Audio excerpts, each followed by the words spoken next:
even since Mummy left and thrown me in a well at our backyard. I never forgive her and her friends that help her to kill me and throw me in the well. After decades, I make a curse that will make everyone surfer just like I did but worse. This curse is in a tape made by me, and whoever watched the tape will be cursed and die by me that look like a suicide. This curse also lasts 7 days, then be cursed. Whoever obsessed by my curse, or just plain urban legend, will be killed instant. I watch a man who is watching the tape that he found in the VCR player by the previous owner, by a man who watched the tape and cursed and died 7 days later by hanging himself, and man start to panic and sweating on his forehead. But then, the videotape stopped. He also stopped panicked, but still fear for what to come next.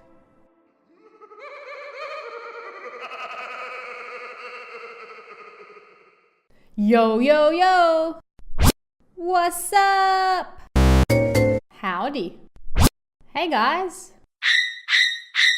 Hey guys. Hey.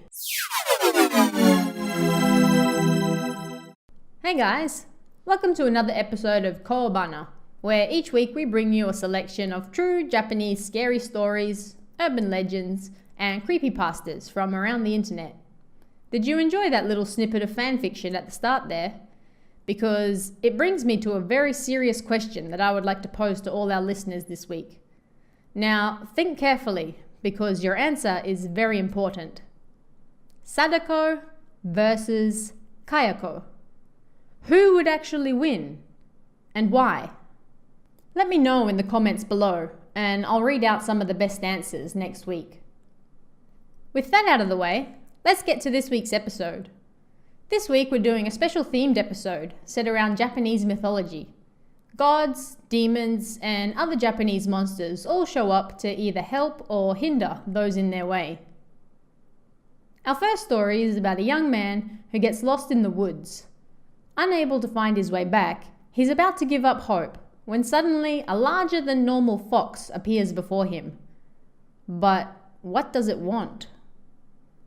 This one's called Shrine, Sacred Tree, Kitsune. About 10 years ago, I lived in a place that was so countryside we were surrounded by literally nothing but mountains. Near the top of one of these mountains, we had our own small rice field. We weren't farmers or anything. It was just a tiny field that made enough food to feed ourselves. Our house was located in a basin at the bottom of the mountain. There was a small side road that led into the forest, and also a mountain trail. Of course, there were no convenience stores, and the only places we had to play were the temple grounds and the forest near the shrine. At the time, I was a big believer in ghosts and other unexplainable things, but I'd never once seen or felt anything.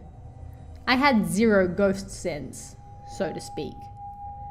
There was a graveyard not even 100 meters from our house. When I was younger, my little brothers and I used to use it as a playground, playing hide and seek and such. In my mind, the people there had already passed on to heaven, so it wasn't like they would suddenly jump out at me or anything. We often went to play at the nearby shrine as well. One day, when my brothers and I were returning home from elementary school, we went to play in the forest near the shrine. And that's when it happened. There was an animal trail so small that you could barely even call it a path. There were a lot of sacred trees, however, so we used those as landmarks as we walked. Myself and my two younger brothers played tag and hide and seek, and when it was my turn to be the Oni for hide and seek, I slowly counted to 10. As I was counting, all of the sounds of the forest, the wind through the leaves, the cries of the birds, and the voices of the insects, all of it suddenly stopped. Just like that. That's strange, I thought, and called out my brothers' names. We were playing hide and seek, so even if I called out their names, it wasn't like they were going to answer. The strange silence of the forest made me more and more worried. I went and searched all of the places my brothers would usually hide, and despite the fact I could generally find them rather easily, they were nowhere to be found. Up until that point, there had never been a time where any of us hadn't found each other. At last I gave up and yelled, "I don't know where you are. Give me a hint." Whenever we couldn't find each other, we would clap to give a hint as to our general whereabouts. It was kind of a sign amongst us siblings. But there was still no response. I thought my little brothers were having some fun at my expense, and it was already evening, so I yelled out, "If you don't come out now, I'm going home." My brothers were very close to me, so it was unthinkable that they would let me go home without them. I thought it might get them to come out of hiding, but again there was nothing but silence. Did the two of them perhaps go back home without me instead? Under normal circumstances, they would never go home without me. But in the strange silence of the forest, where I couldn't hear anything but myself, I started to get worried. Maybe they really did go home without me. Well then, I'll just go home too, I thought, and started walking back. I soon became aware that something wasn't right. I mentioned there were these sacred trees that we used as landmarks, right? No matter how much I walked, the same sacred trees kept appearing in front of me. Am I walking in circles? I thought. I picked up a rock and started marking all the trees that weren't sacred as I walked, but I still kept seeing the same trees. Not only that, the marks I carved into the trees had disappeared. It felt like I'd been there for hours, but it still wasn't dark yet. Dusk seemed to go on forever. I got scared. I thought it would be safer near the sacred trees, so I sat at the base of one of them and waited. There wasn't any noise other than the sound of my own breathing. No birds, no insects, nothing. There wasn't a single bug to be found, not even a single ant. I was so scared I started crying, when suddenly something dropped on the opposite side of the tree. I was so surprised at finally hearing something other than myself that I choked. The sacred tree was so big that it would take 3 adults spreading their arms around it to reach each other, so as I turned around I couldn't see anything. I nervously moved around to the other side of the tree. A yellowish, whitish, cream-coloured kitsune was there, staring back at me. I've seen plenty of wild foxes before, but this kitsune was a little larger than most. I was still only small myself, so I was afraid of meeting wild animals in the forest with fangs. I began to slowly back away, looking into its eyes. We lived in an area with bears, so at both home and school I'd been taught to look an animal in the eye as you put some distance between yourself and it. You couldn't show your back as you ran away. I think, considering how young and scared I was, I did well to remember what I'd been told and actually put it into action. But the kitsune never showed any signs that it would attack. It began walking around the tree with light, almost floating footsteps. I didn't know what was happening, so I just watched it. And after it circled a few more times, it began to walk down the path I'd followed. It took a few steps and then stopped to look back at me, its tail wagging slowly. It was the exact same thing my pet dog did when it wanted me to follow, so I took a few steps towards it. As I got closer, it began walking again, looking back at me at regular intervals. It was as though it was telling me to follow it. Even though I had no idea where I was, as I followed the kitsune, I started to notice trees that looked very familiar. And then everything around me suddenly got dark. At first I was surprised, but when I realized we were on the shrine grounds, I was relieved.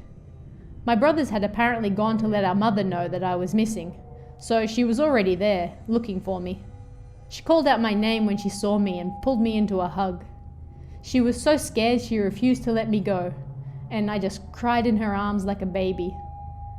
When I eventually turned around, the kitsune was gone. The next morning, I heard from my friend, the shrine priest's son, that 5 foxes had been found dead, lying at the bottom of one of the sacred trees with their necks ripped open. Had those foxes bewitched me and caused me to get lost in the first place? If so, did the kitsune save me from them? Last week I returned home for spring holidays, and in the woods near our house I saw a kitsune that looked exactly like the one from that time. Seeing it reminded me of what happened, and I felt like I needed to tell someone about it. I told my mother about it at the time, but I was only young and not very good at expressing myself, so she didn't really understand what I meant. But the events have remained clear in my memory since that day, so I thought I'd take the opportunity to write them down now. I want people to know what happened, how that kitsune saved me. So, in Japanese mythology, the kitsune is generally thought of as a trickster. They can take human form and like to cause misery and pain for their own amusement. In more recent times, however, kitsune have also been seen as helpful creatures, as evidenced by the one in this tale. Now, this next story is an urban legend that appeared on the internet in 2008. Someone posted a method for opening the Demon's Gate on a popular community forum, and a reader decided to try it out for themselves. What happened? Keep listening and find out in How to Open the Demon's Gate. In Onmyodo, the Demon's Gate is said to lie in the northeast, the direction through which demons come and go. For that reason, it's thought you should avoid anything in that direction, and even today this is still a deeply rooted ideology.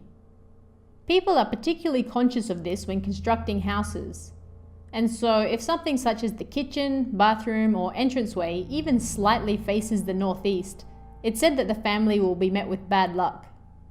Now, whether it's true or not remains to be seen, but some people say there's actually a way to open this demon gate. So, how to open the demon gate?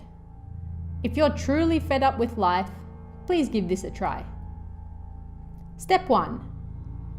Take the Hibiya line from Akihabara Station and get off at Kayabacho. Go to the platform heading towards Hatcho Body, and underneath the iron bars, there you'll find salt placed on the ground. Scatter that salt with your feet. Step 2. Change trains at the Tozai line and get off at Takadanobaba Station. Go to the platform heading towards the Seibu Shinjuku line transfer, and beneath the iron bars you'll find salt placed on the ground. Scatter that salt with your feet. Step 3. Once again take the Tozai line to Kayabacho Station and go through to the ticket gate. Take exit 4A and go down the stairs. Scatter 10 pieces of rice here. Step 4. Take the Hibiya line from Kayabacho to Tsukuji Station and go to the platform heading towards Tsukuji Honganji.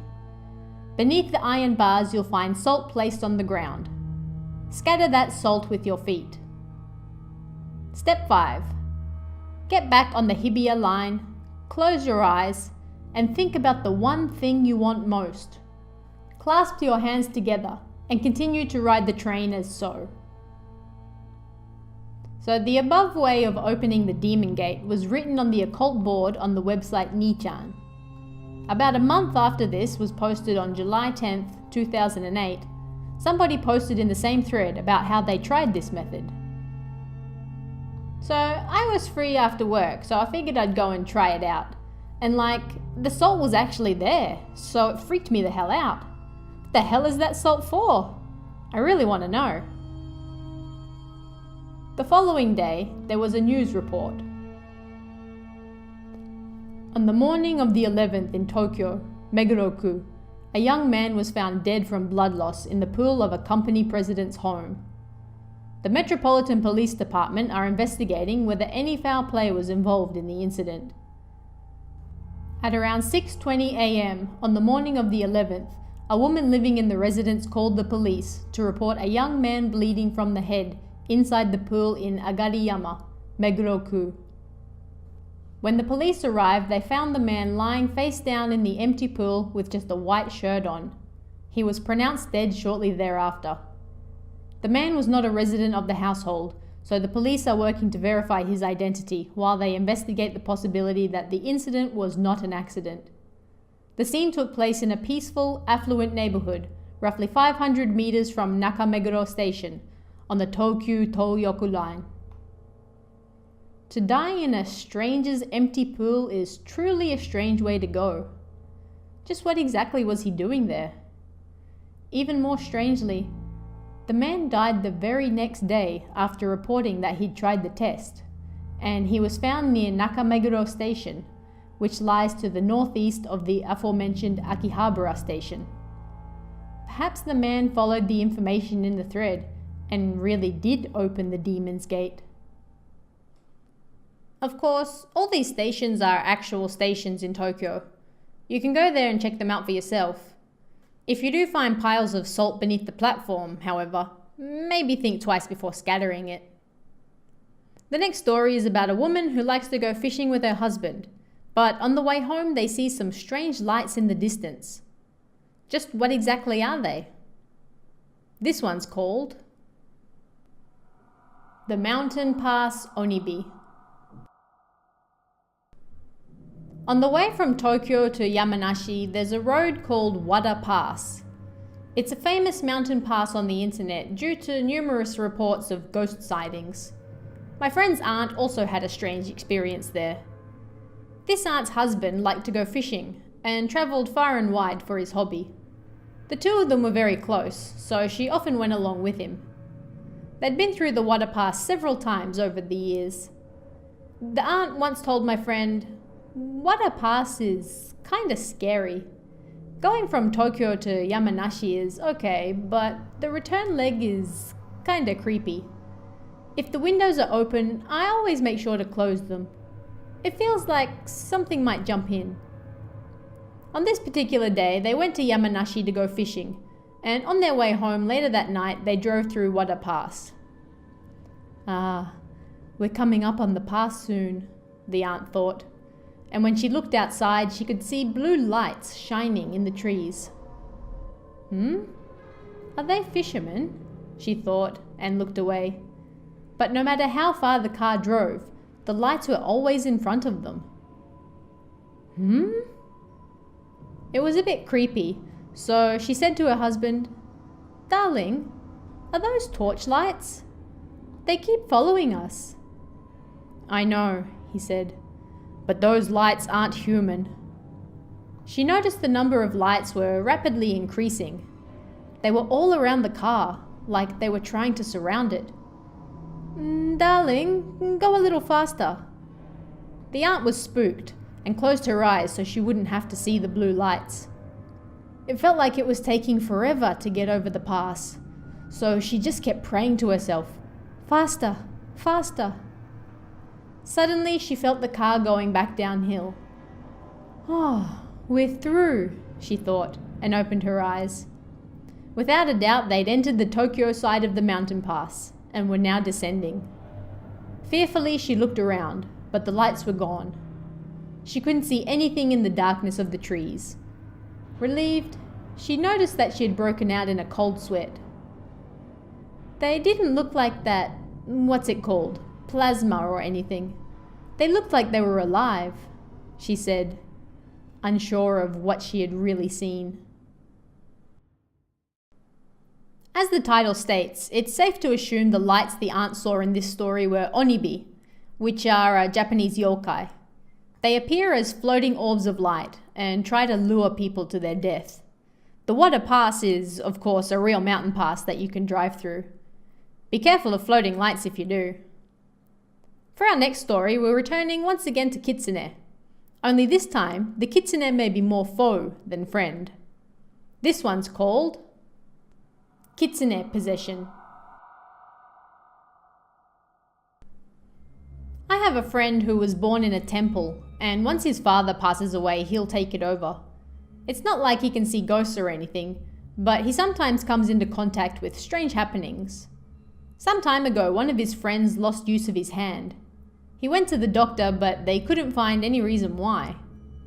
My friend thought that was strange, so he asked him to say a Buddhist prayer, But for some reason, his friend was unable to. Maybe you're being haunted by a ghost. Come to my temple, he told him, and forced him to come along. When he got there, his face contorted like a Hanya mask, and he began screaming out, "No! No!" My friend called out to him from the temple in encouragement, and they forcibly dragged him up there by rope. Kicking and screaming, he was surrounded by about 10 monks as they recited a prayer for him. After that, he recovered, like nothing had ever been wrong. He could use his hand freely again. Apparently, it's still pretty common to become possessed by a kitsune in this area. It's quite a big problem. So, our last story for this week is about a group of Boy Scouts who go on a hike during the summer holidays. They head to one of their checkpoints, a local shrine, but find there's another shrine, like a mirror image, on the opposite side of the path. Their map says there should only be one, so they decide to go and investigate. This one is called Two Shrines. This happened when I was in elementary school. I think it was a real supernatural phenomenon. So I was a member of the Boy Scouts. The Boy Scouts are a group that often goes camping and does various other outdoor activities. One day during the summer holidays, we went for a 10-kilometer hike on the outskirts of our hometown. We decided on several checkpoints at various places along the route. We made a small shrine on the corner of the residential area a checkpoint, but when we started hiking and actually got there were two shrines. They sat on either side of the crossroads, like mirror images of each other. But there was only one shrine gate mark on the map, so I thought it was kind of strange. In any case, we went towards the shrine that matched up with the one on the map, and took a break. The shrine grounds had a main hall and one smaller building. There was absolutely nothing out of the ordinary about it. Then our leader, a junior high school student, said to us, "Hey, let's go check out that other shrine." We were all intrigued by it, so there were no objections. We noticed something strange as soon as we passed under the shrine gate. It smelt fishy. The smell of rotting fish pierced our nostrils. Everyone else seemed to notice it as well. They screwed up their faces and were looking around for the source of the smell. I took a quick look around. It was exactly the same as the other shrine. On closer inspection, however, I noticed the sliding door to the main hall was slightly ajar. I thought there might be something dangerous inside, so I was ready to leave, but our leader went straight up the stone path towards it. "You guys wait here." He disappeared inside. We waited several minutes, but he didn't return. We couldn't wait any longer, so we decided to go and see where he was. As we did, he suddenly jumped out from behind the sliding door and screamed, "Wah!" He laughed at our shock. "Totally worth it," he said. "There's nothing there. The smell's probably coming from one of the nearby houses or something." That's just the type of guy he was. Just like he said, the main hall was exactly the same as the previous shrine. Nothing out of the ordinary. We tried to look up why there were two shrines exactly the same, but we couldn't find anything. But just as we were about to leave, I saw something. From the back of the leader's head, his whole back was drenched in water. It was way too much to be sweat, and there was this awful smell coming from it. But I only saw it briefly as we passed through the shrine gate. When we reached the road, both the water and the smell were gone. Neither the leader nor any of the other members seemed to have noticed it. I figured it was just my imagination, so I didn't say anything. A few days later, our leader went swimming at the beach. He got caught in a rip current and disappeared. His drowned body was found several days later. I didn't have the courage to go see for myself, but according to another of the scouts who went to the place where he washed up, the body had been rotting in the summer heat, and it smelled just like that awful fishy smell from the shrine. I later found out that it was a shrine for Kompira, the guardian deity of seafaring, and there were hundreds of small shrines around the country dedicated to him. So, in the end, it really was just a regular shrine. But our leader drowning after visiting a shrine dedicated to the sea, that couldn't be a coincidence. I couldn't get it out of my mind, so I went one more time to check it out. But when I got there was only a single shrine. So I hope you guys enjoyed this week's themed episode. If there are any other themes you'd like to see in the future, you can let me know in the comments below. And don't forget, SADAKO vs KAYAKO. Who and why? Thanks guys, and we'll see you again next week for more Kowabana, true Japanese scary stories from around the internet. Want even more scary stories? Head over to kowabana.net for new translations every Tuesday, Thursday, Saturday and Sunday.